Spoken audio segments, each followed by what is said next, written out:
When Randy got up, he gave a howling roar that took Jacob's attention, but his focus was interrupted by the roar of a massive beast, causing everyone to cover their ears again.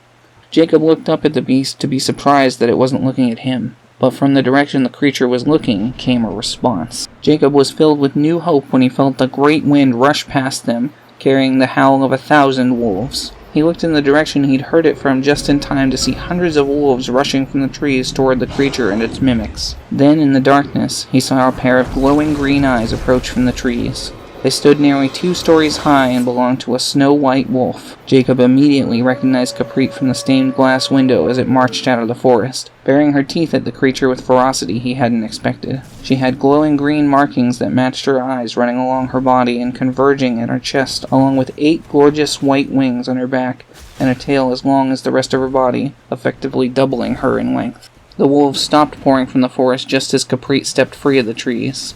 She snarled as she glared at the strange creature from the hole, and the beast seemed immediately as hostile toward her. Caprit roared a final howling cry, causing a massive wind to blow them all off their feet and skid backwards. Caprit spread her wings and immediately took to the sky.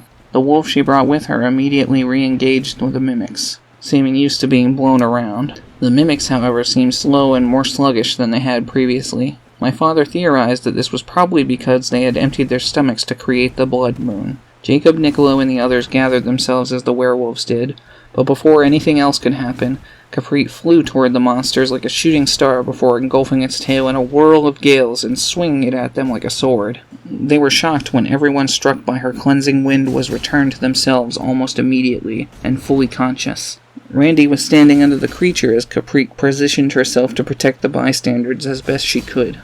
The great beast roared at Caprit and started spraying out torrents of blood, but Caprit prevented it from hitting anyone when using a gust of wind from her powerful wings.